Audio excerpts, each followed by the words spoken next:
When an outsider enters government, it can sometimes be a shock. Dr. Ben Carson was no stranger to the elite levels of society when he ran for president. But when he entered the Trump cabinet as the 17th Secretary of Housing and Urban Development, he saw a whole new side of how things work and sometimes don't work. He brought his experience, success, and commitment to the free markets to tackle the huge problem of urban poverty. Secretary Carson, welcome back to the Economic War Room. Thank you. So nice to be with you again. Thank you. First, let me thank you for doing an amazing job. You took a department that's not necessarily considered one of the strong powerhouses in Washington, brought a fresh approach to entrench problems, and it worked. Congratulations. Well, thank you. Yeah, HUD was sort of the laughing stock. And there were always all these stories about the scandals and things that were going on there. And you don't hear those anymore. But it was because, you know, the Lord brought the right people there. You know, starting with our CFO. There had not been an active CFO office for 8 years. In a department that big, no active? With all those billions of dollars flowing through that. And bringing fiscal responsibility to all the offices across the whole organization made a tremendous difference. You know, they couldn't even do an audit because there were so many deficiencies. All of those have been cleared. Last year was the first clean audit we've had in a long period of time at HUD. Congratulations. Those kinds of things make a big difference. The IT systems were operating on a 40-year-old platform. And the only good thing being that they were so old and out of date that no one could hack them. But you know, bringing all that stuff into the modern era, having the ability to do virtual real-time monitoring of where the money was, gives us the ability to give flexibility to the recipients. You don't have to spend all your time trying to figure out where the money's going. You can see it right there. Those things were extraordinarily helpful. Yeah, the accountability makes a huge difference. Now, you've been on all sides of the great issues that we face in America today, and HUD faced one of the biggest ones, which is the wealth gap. Yes. I mean, America has been a successful, prosperous nation. The big problem we have is there's a big difference between the rich and the poor. And, you know, it's not that we don't know how to solve it. All we have to do is look at the data. You take, for instance, the study by the Brookings Institute. Now, Brookings is a left-wing institute. Right. But after a massive study on poverty, they concluded that there were 3 things that a person could do in our society that would reduce their likelihood of living in poverty to 2% or less. And those 3 things were finish high school, get married, wait until you're married to have children. Those 3 things. Wow. Can you imagine that? And yet, you know, here we are sitting with a 17% poverty rate because most of the things that I just talked about, those 3 things, are politically incorrect to criticize or talk about. So we're politically correcting ourselves out of prosperity. And then education.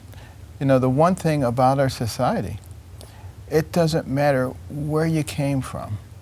If you avail yourself of a good education, you can write your own ticket because you become valuable. People need you when you're valuable. And interestingly enough, they pay you when they need you. That's funny how that works. It's very funny how that works. So, you know, the wealth gap is eminently solvable. What doesn't work is patting people on the head and saying, there, you poor little thing. I'm going to take care of your needs, and I'm going to make sure that you have a place to live, and I'm going to make sure I take care of all your health care needs, and I'm going to take care of all your food needs and anything else that you need, because I'm such a good, wonderful person. Well, that's the traditional government approach, which you just described. As Dr. Phil might ask, how's that working for you? Exactly. You know, since the war on poverty started, we've spent more than $20 trillion, and we've made no progress. Which is 2/3 of the total reported federal debt right there. Exactly. And you know, what we need to do is stop, you know, getting into our corners and fighting each other over this, and just look at the data. Look at things that actually work. You know, you don't have to keep reinventing the wheel time and time again. Just look at what has worked and what has not worked. And let's work together to enhance those things that work and to eliminate those things that don't work. So what does create wealth? You mentioned education. Well, innovation. One of the things that has worked so incredibly well in this country is creating an environment where people can innovate, where entrepreneurial endeavors actually pay off. And yes, they have created some very wealthy people. There's no question about that. But that's not necessarily a bad thing, because, you know, I know a lot of wealthy people, and they employ a ton of people. Yeah, they do. They do.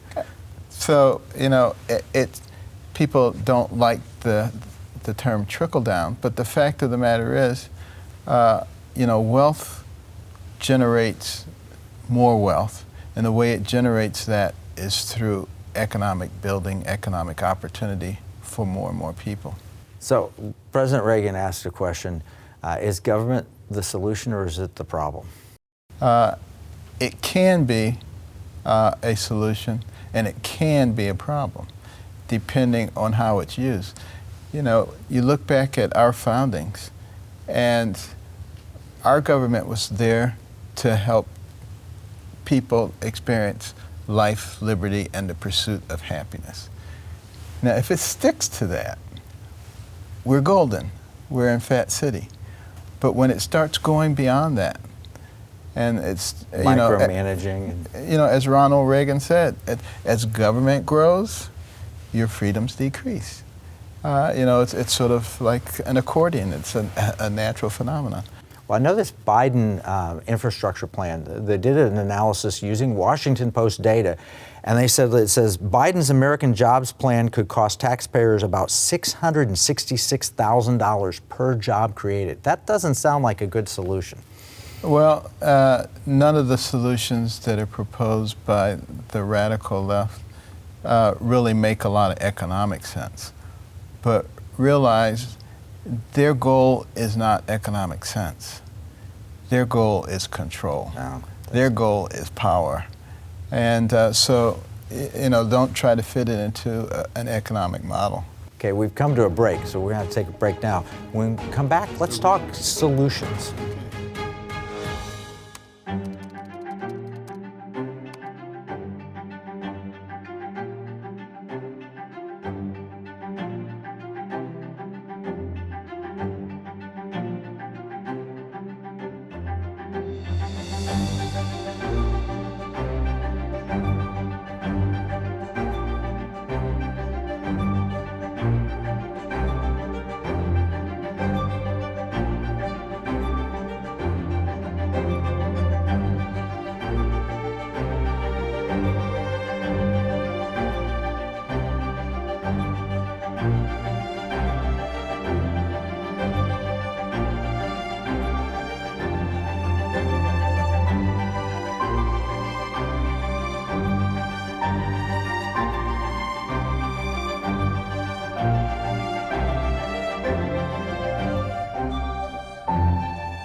Dr. Carson, you entered HUD with a new kind of game plan. What was it and how did it work? Well, the game plan was to move away from creating dependency and move toward creating self-sufficiency. How did you do that?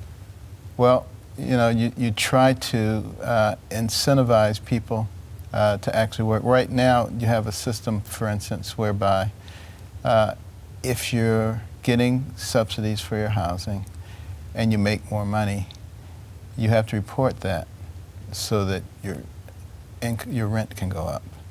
Or if you bring somebody into the household who's making money, you have to report that so that your rent can go up. But that doesn't incentivize, you know, family formation, and it doesn't incentivize, you know, working hard to get ahead. So we expanded the family self-sufficiency programs,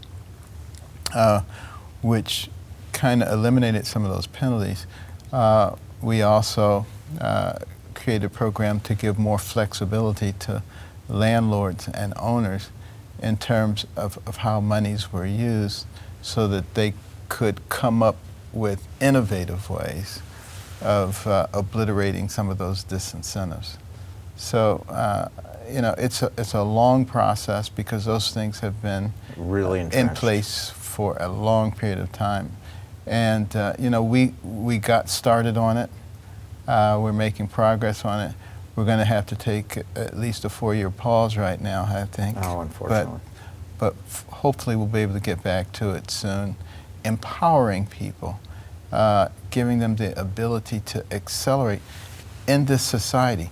One of the things that you've noticed that's going on, I'm sure, is that there's a great tendency of people to try to create victimhood and say that, someone else is causing your problems and, we need to take from them and give to you. The whole concept of reparations has come up now.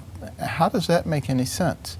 Because how do you tell who gets what and what percentage of it they get? I guess the Irish part of me owes the Native American part of me reparations, Exactly. but the Native American part of me may owe you some reparations. Right. It does get nuts. It's untenable. Yeah, but you talked about, instead of giving people handouts, you talked about giving them opportunity. What are opportunity zones?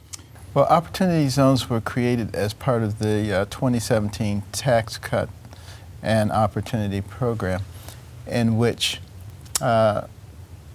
zones that are designated as opportunity zones, and there are 8,761 of them, if you do things and invest in those zones, you get a 10% decrement in the capital gains tax that you owe on that original investment.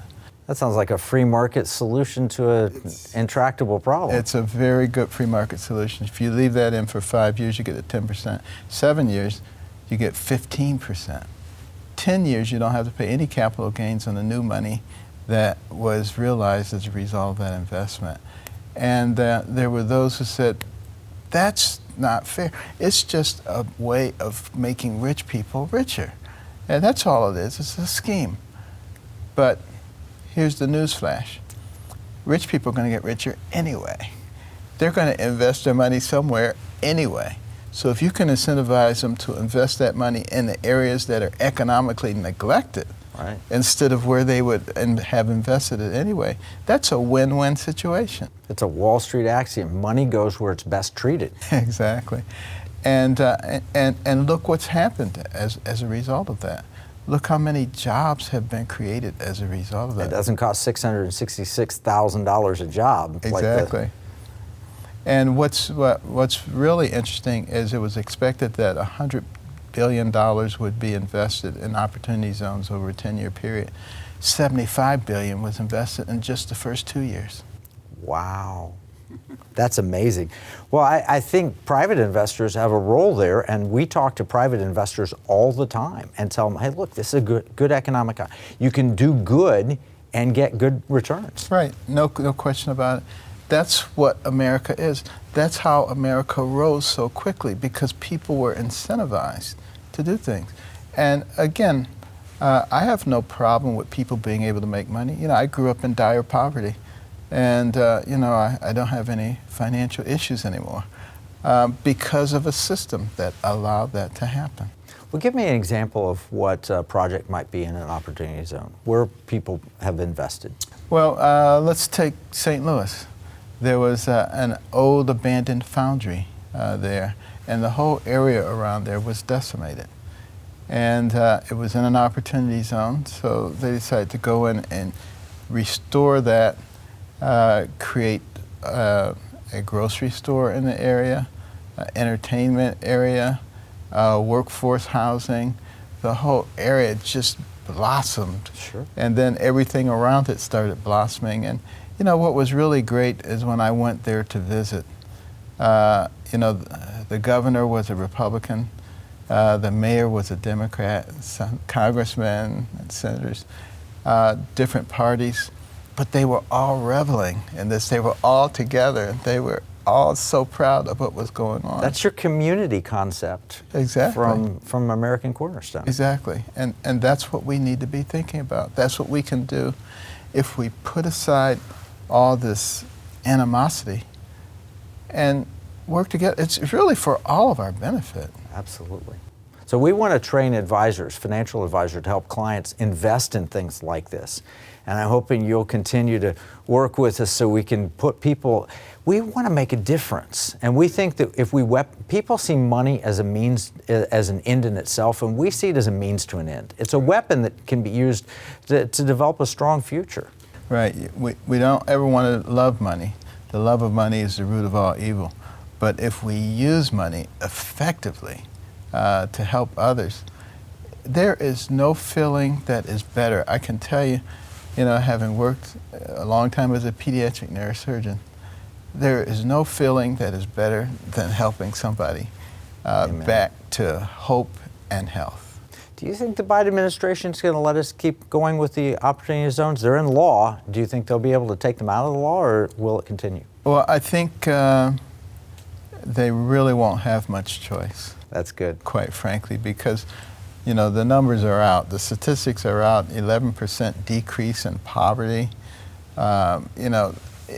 It's very hard to fight that unless you can come up with something that's better. We've already seen what happens when you just wholesale go in and say, they did this, so let's take it out. The border being a good case. Right. You got to have a plan. You got to have something to replace something with that actually makes sense. And I hope people are learning their lessons. I'm not one who ever wants to create resentment and animosity. So I just say, I hope that they will learn from these situations that are going on. We're going to take a break. When we come back, let's talk about some of the beautiful things that can be in our future.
Secretary Carson, I know you haven't exited the fight. You may have left the administration, but you're in it with the American Cornerstone Institute. We talked about that in our last program. We're excited about how we can partner together to train financial advisors to get ordinary Americans. I mean, Wall Street's not showing opportunity zones. Right. We're going to have to get down to the actual investor through their client-facing advisor. And when they get trained, they go into the National Security Investment Consultant Institute. And we say national security because national security requires a strong economy and a strong culture. So working together, let's talk about some of the beautiful that we can achieve. Well, one of the things that you just mentioned resonated so strongly with me, because in order to give people the kind of advice they need, you need to know your history. Yeah. You need to understand what has happened in the past and what are our foundations in this nation and what are we about. One of the things that people don't understand is what the world was like before the United States became the world power. There were all these despotic leaders going around trampling people just because they were bigger and stronger than they were. We don't tolerate that, but it was the way of the world, and it will become the way of the world again if we disappear. If we remove America. I think we've got the 5,000-year leap here. Yes. The miracle that changed the world. I think that makes your point there. That's exactly right. So I am delighted with what your organization is doing. We're excited to be able to work with you and other groups. Those of us of similar mindset really have to adopt the same mindset that the left has. See, even though, what they believe in, I think is probably not conducive to peace, they are very good at working together. And that strength of unity is massive. And that needs to develop on the side of those who love America, who love our principles, who love other people, and who want to work for the good of mankind. Yeah, what I think is on the other side, they hate each other and they work beautifully together.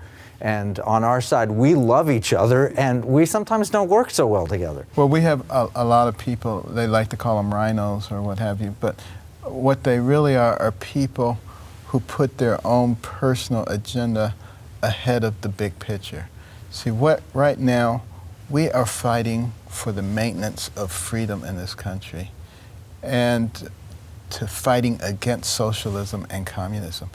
People need to realize that is the primary goal. Right. And if you put your own little agenda before fighting that, it's going to end up getting crushed anyway. Exactly. Yep. Well, there's a new report out that shows opportunity zones on track to lift 1 million Americans out of poverty, the poverty rate to be reduced by 11% in opportunity zones. That came out in August of 2020 from the Council on Economic Advisors. That's tremendous success. So you're solving the problem there with free market opportunities. Absolutely. And it does work. And it works quickly.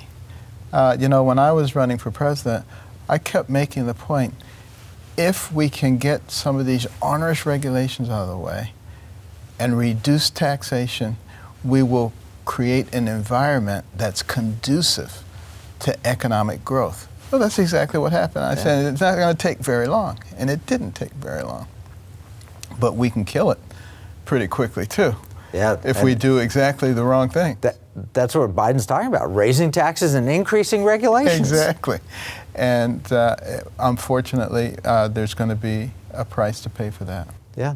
Here's the question. You want your free Obama phone, or would you like the freedom that you can start a business and give phones to your whole family, live in a better house, have a better future? Well, we were talking about the wealth gap. Look what happened just in African American communities with tremendous employment opportunity, the lowest unemployment ever recorded. The same thing in Hispanic communities. And what the previous administration did to help those communities, to help with the HBCUs, to help with the justice reform, the list goes on and on. How is that racist? I mean, if the president is a racist, he's the worst one ever.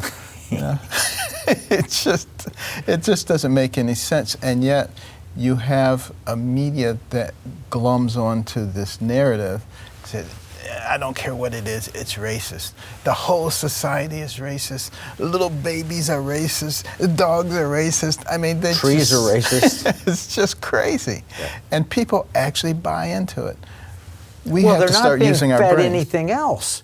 They're shutting up anybody who wants to say any alternative. I mean, you for example, you were on the COVID task force and you saw what was going on there. There are all kinds of things that actually can help, but if you mention one of them, you're silenced and canceled. Yeah, exactly.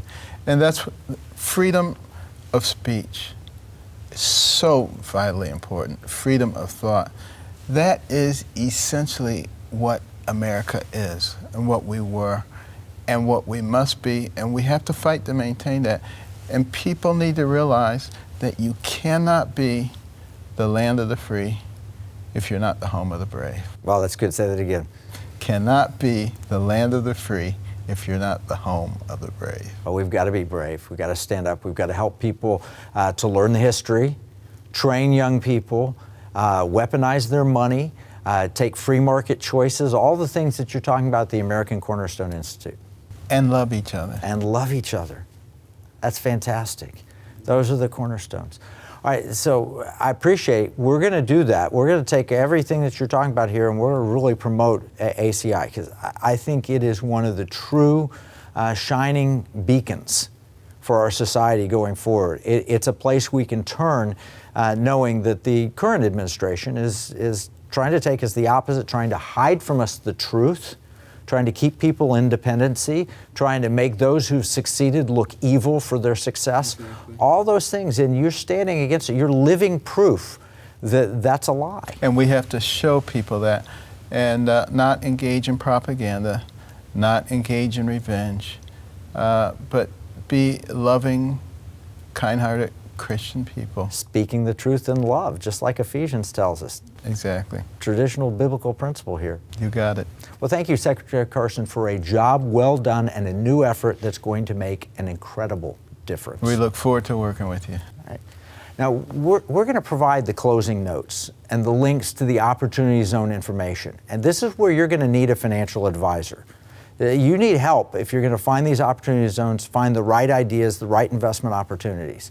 And we're going to bring in Dr. Carson's American Cornerstone Institute into our economic battle plan. So you can download your free copy of that battle plan at economicwarroom.com. We're going to do what he said. We're going to find and work with conservatives across the board in love, in unity, to take America back. We were on the right track, and then this pandemic hit. It changed the politics. It changed everything else. And the far left, progressive left, decided they wanted to shut you up. That's because what we see as a marketplace, our enemies view as a battle space. This is Kevin Freeman from the Economic War Room.